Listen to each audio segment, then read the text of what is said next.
L'intuition, en fait, c'est le moteur de la créativité par essence, puisque le raisonnement, lui, s'appuie sur ce qui est déjà connu.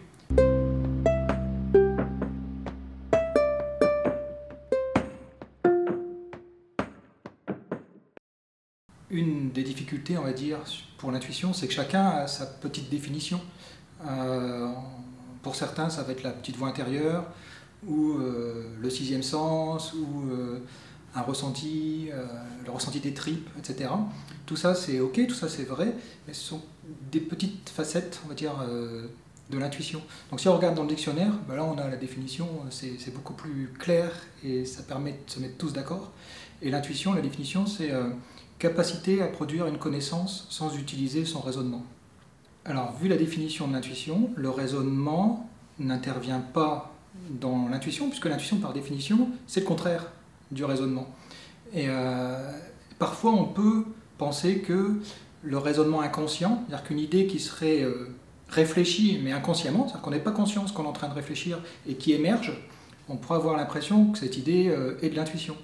Or non, ce serait simplement, ce serait du raisonnement inconscient et donc pas de l'intuition. L'intuition, elle ne se base sur aucun lien logique qu'on va faire entre des informations, des ressentis qu'on pourrait déjà avoir, soit dans notre environnement, soit dans notre mémoire. L'intuition, elle émerge, c'est pour ça qu'on dit souvent qu'elle est spontanée, et c'est le cas, elle est beaucoup plus spontanée que le raisonnement, puisqu'il n'y a pas de traitement en fait, de l'information, j'utilise des mots durs, c'est-à-dire qu'il n'y a pas d'association d'idées, il n'y a pas de corrélation, de mise en lien de telle ou telle pensée avec une autre pensée, ou avec un souvenir, par exemple. L'intuition, elle, entre guillemets, elle sort de nulle part. Alors l'intuition, toujours par définition, c'est une connaissance. C'est-à-dire qu'on va avoir un ressenti ou une idée qui va nous amener une information sur quelque chose. Cette information, elle porte forcément sur quelque chose. Donc il y a une intention derrière qui a été posée, mais cette intention, elle n'est pas forcément consciente. C'est-à-dire que généralement, c'est là où quand une intuition nous tombe dessus, c'est qu'il y a une intention inconsciente qui a été posée par la personne qui a cette intuition, mais elle ne sait pas ce que c'est, vu que c'est inconscient. Donc il va y avoir l'idée qui arrive, ou le ressenti qui arrive, peut-être associé avec une émotion, ça peut arriver aussi, mais si c'est du spontané, on ne va pas savoir à quoi ça va se raccrocher. Donc là, il va falloir interpréter, se dire, tiens, qu'est-ce que je perçois, c'est en lien avec quoi, etc. Donc ça, c'est dans le cas spontané. Mais on peut, bien évidemment, déclencher son intuition à volonté en posant là une intention qui va être consciente, c'est-à-dire qu'on va se poser une question volontairement, ou alors se donner une injonction, c'est-à-dire que je veux savoir ceci ou je veux savoir cela. Et là, on va voir si on a l'intuition qui se déclenche, qui se met en route, et si on a l'intention de le faire, c'est vraiment ce qui va se mettre en route. Après, il y a d'autres choses qui vont intervenir, mais en tout cas, il y a l'intuition qui va se déclencher, et on va avoir du ressenti ou des pensées qui vont arriver. Donc l'intuition, elle répond toujours à une demande. Et on répète, qui n'est pas forcément verbalisée, qui n'est pas forcément conscientisée. Généralement, pas toujours, mais généralement, elle va amener quelque chose qui est complètement inconnu, c'est-à-dire du nouveau, des nouvelles hypothèses, des nouveaux choix possibles, des nouvelles idées. L'intuition, en fait, c'est le moteur de la créativité par essence, puisque le raisonnement, lui, s'appuie sur ce qui est déjà connu, sur ce qu'on connaît. Quand on utilise notre raisonnement, on est en train d'élaborer des idées à partir d'idées déjà connues. C'est comme si on construisait un mur ou une maison à partir de briques qu'on a déjà. Alors que l'intuition, elle amène des nouvelles briques. Donc le fait d'aller chercher des idées ou des solutions, etc. avec son intuition, c'est forcément des choses qui vont ouvrir le cadre, voire complètement exploser le cadre. Et c'est là où on va avoir du nouveau. Alors l'intuition, elle va avoir deux moyens pour se manifester à nous, pour arriver à notre conscience en fait. Parce qu'on a des intuitions tout le temps, ça en continue, ça on le sait scientifiquement, ça a été montré. On a de l'intuition constamment et qui va se manifester de base, fondamentalement, par le corporel, par le corps. C'est du ressenti. Alors ce ressenti n'est pas forcément conscientisé, mais le corps perçoit des choses. Et puis aussi, il y a ce qu'on appelle la notion de savoir, c'est-à-dire qu'on va savoir des choses, mais sans forcément passer par du corporel. Par exemple, si je sais que quelque chose est de nature artificielle ou naturelle, On peut avoir une intuition qui dit tiens, ça c'est artificiel ou ça c'est naturel. Là, on est dans du concept, on n'est pas dans du sensoriel. Ça peut arriver aussi au niveau intuitif comme information. Mais fondamentalement, on est vraiment dans le corporel. Et aujourd'hui, dans ce qu'on en sait, dans les études scientifiques qui ont été menées, et il y en a des centaines en fait sur ce sujet particulier, ben, l'intuition, elle va se manifester partout en fait. Quand je dis partout, c'est dans tous les organes qu'on a pu étudier. Ça va être les intestins, l'estomac, le cerveau, l'œil avec l'iris qui s'ouvre et qui se ferme, les pores de la peau, le cœur, le système nerveux autonome, les muscles. C'est-à-dire qu'on peut mesurer que tous ces organes et les fonctions physiologiques qui s'y rapportent, en fait, perçoivent, savent intuitivement des choses et réagissent de manière adéquate. Par exemple, alors là on est dans du mouvement réflexe, hein, c'est les organes qui bougent, et on a du ressenti qui va se faire, qu'on va percevoir parce qu'on a ces mouvements réflexes à l'intérieur de nous. Par exemple, si on considère les pores de la peau, quand on est face à un environnement, une situation qui est émotionnellement impactante, c'est-à-dire quelque chose qui va nous émotionner d'une manière ou d'une autre, ça peut être positif, négatif, peu importe, on est face au même phénomène, les pores de la peau s'ouvrent et donc on va commencer à transpirer plus. Donc quand on est face à une situation émotionnante, il y a un mouvement réflexe au niveau de la peau, les pores s'ouvrent. Ça c'est vrai dans la vie courante face à un événement qu'on est en train de vivre. Et c'est aussi vrai, et c'est là que ça devient intéressant du point de vue de l'intuition, c'est aussi vrai face à une situation qui va arriver plus tard. C'est-à-dire une situation à laquelle on va faire face dans 5-6 secondes, par exemple, notre corps pré-réagit déjà à cette situation alors qu'elle n'est pas là dans le temps présent. Et notre corps réagit de manière adéquate, c'est-à-dire si on reprend cet exemple des pores de la peau qui s'ouvrent et qui se ferment de manière réflexe, si par exemple dans 5-6 secondes on est face à un environnement qui va être émotionnellement impactant, mais pour l'instant on ne sait pas du tout, on ne connaît rien de cet environnement, notre corps est déjà en train de réagir, les pores de la peau s'ouvrent et on commence à transpirer. Et là, ça nous fait un signal que, ben voilà, dans 5-6 secondes, on va être face à quelque chose qui va nous impacter et le corps réagit. Donc si on a conscience de ça, là on est dans du spontané. Okay, on est dans du réflexe, on est dans du physiologique, dans du corporel.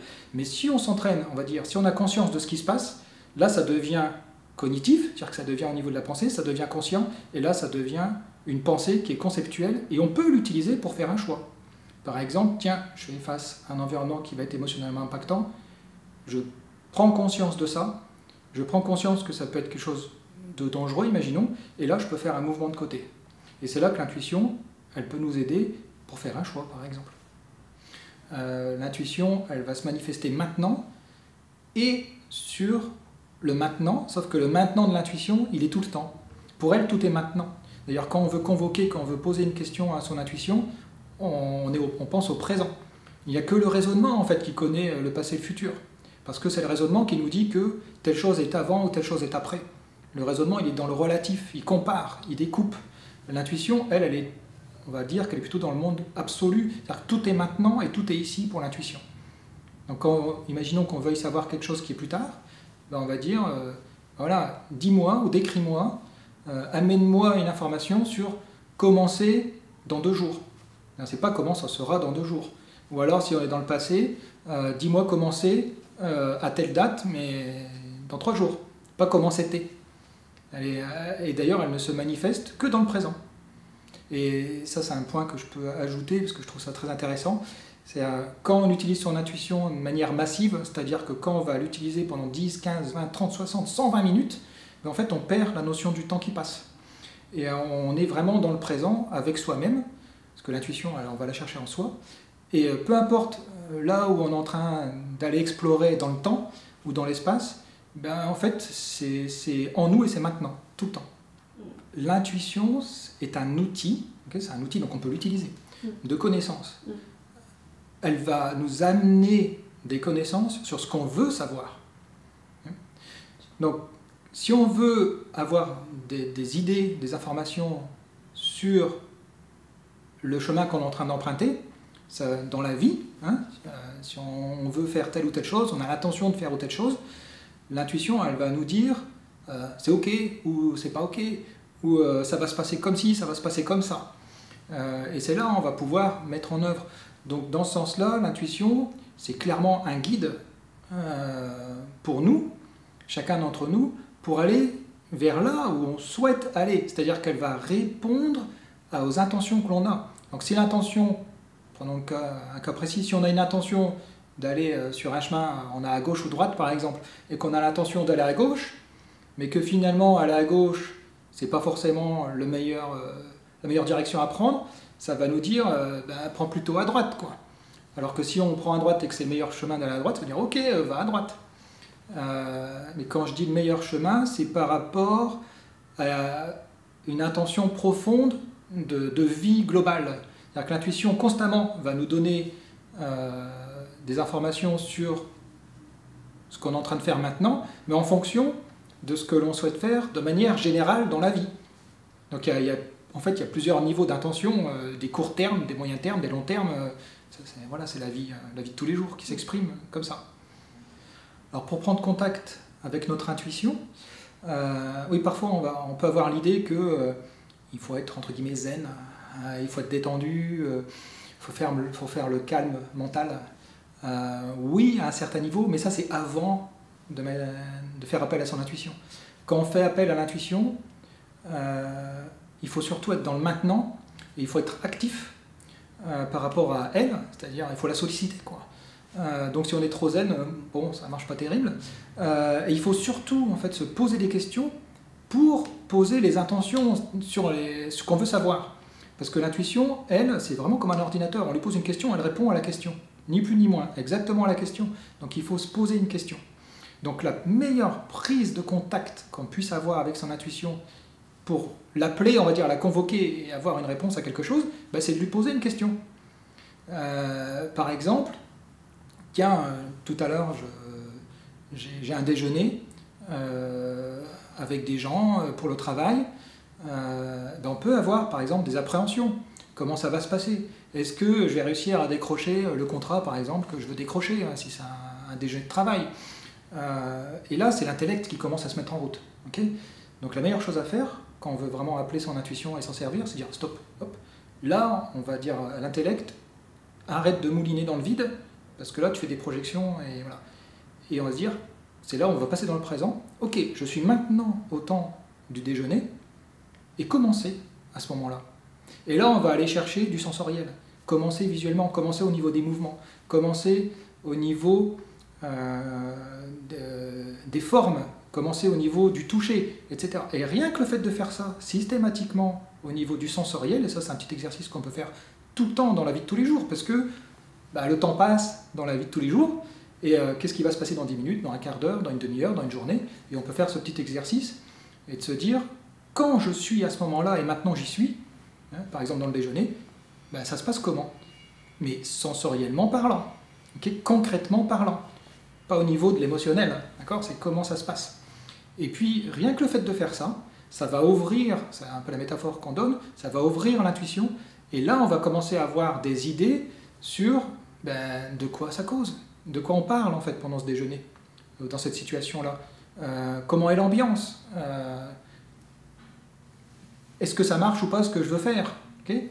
Donc l'idée c'est poser l'intention, poser une question, se mettre au moment de ce qu'on veut savoir finalement, et puis juste s'ouvrir et attendre que l'information arrive. Mais l'information elle arrive maintenant, tout de suite. Donc en fait, on se pose une question, on a une réponse. On se pose une question, on a une réponse. On se pose une question, on a une réponse. C'est le fait d'alterner, et c'est ça qui va faire que l'ouverture intuitive se fait.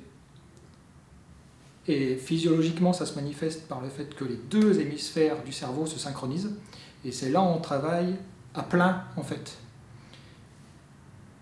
Quand on fait ça, on n'est pas en train de faire taire le mental. On est en train de l'exploiter à fond, puisque c'est lui qui nous fait nous poser une question et analyser ce qu'on perçoit. Okay. Mais par contre, on utilise l'intellect, le mental, non pas pour interpréter et se raconter des films, okay, pour élaborer des choses, mais pour se poser une question à l'intuition et observer comment est la réponse. Donc on utilise à fond l'intellect, mais pas pour ce qu'on utilise d'habitude. Donc l'apprentissage se fait surtout à ce niveau-là. Parce qu'on ne peut pas en fait développer, c'est un abus de langage, de dire développer son intuition, c'est une capacité, on l'a tous. Par contre, on va développer l'usage de l'intuition, la prise de contact avec l'intuition. Et là, c'est une tâche intellectuelle. Donc c'est réapprendre à fonctionner d'une manière qui est plus proche de comment est le monde, on en revient toujours là, plutôt que d'interpréter ce qui pourrait être.